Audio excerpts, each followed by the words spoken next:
In the past few videos, we talked about feelings and how they help defining happiness pillars. We then looked at understanding better how we spend our time and the root cause of life imbalance. And in the last video, we took a look at how do we take those higher level needs that we have and break them down into actionable things that we can do today. Now, in this video, let's take a look at how do we identify balance opportunities. So the best way for me to explain a bit what I call balance opportunities is probably to give an example of my own. And so let's think about it. Right, that's a good one. So I used to go and spend a lot of time at the gym. Um, I love going to the gym, helps me. But that's not the point. So I used to work and go to the gym and spend some time outside and so on. But I noticed after some point that my work, even though I'm working software engineering, was becoming a bit kind of boring. And as I started trying to understand why do I feel bored, it's like I'm so busy, why do I feel bored? And then I started understanding that although I am busy, I am not really learning anything new. I am just applying the things that I know over and over again. And so that is extremely boring to me. So from that, and this was already a part of one of my happiness pillar, one of my happiness pillar really is to learn. And so I started saying, well, all right, so I need to learn more.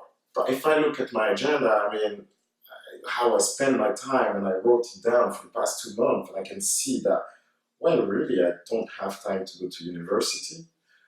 There's no really option, like I don't have any empty room.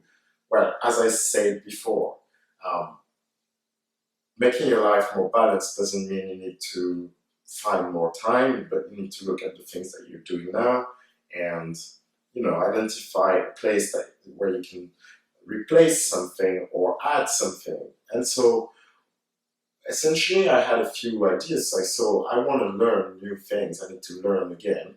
Well, the first thing I could potentially do is spend some of my working hours to learn, because it's not so important to me what I learn as long as I learn. So my work, they might be pretty happy if I start learning things on a if I start learning things consistently on a daily or weekly or monthly basis.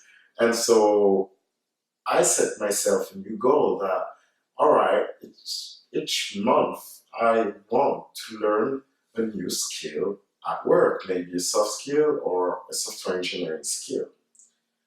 And I identified this was one way I could actually turn things over and do a bit more of what I like and what I need without really breaking anything that's already in place. Another thing that I identified was, well, as I was at the gym, I could potentially, well, listen to podcasts or audiobooks or something like that. And so I set that as a goal too. Now, the funny thing is, as I mentioned before, that not everything works and it's all about trial and error. And so truly what happened is that I wasn't able to listen to audiobook at the gym because the gym was a moment where when I would work out, I would listen to music. And that music time was some kind of stress release time that I needed too. And so the moment I started listening to audiobooks at the gym, I started, and then when I wrote down how do I feel, I'm like, well, after a few days, when I'm frustrated and this, and then I realized, oh yeah, because I don't really have that time anymore. And so I decided to take the audiobooks out of the gym. But I did stick with the habit of learning while I was working.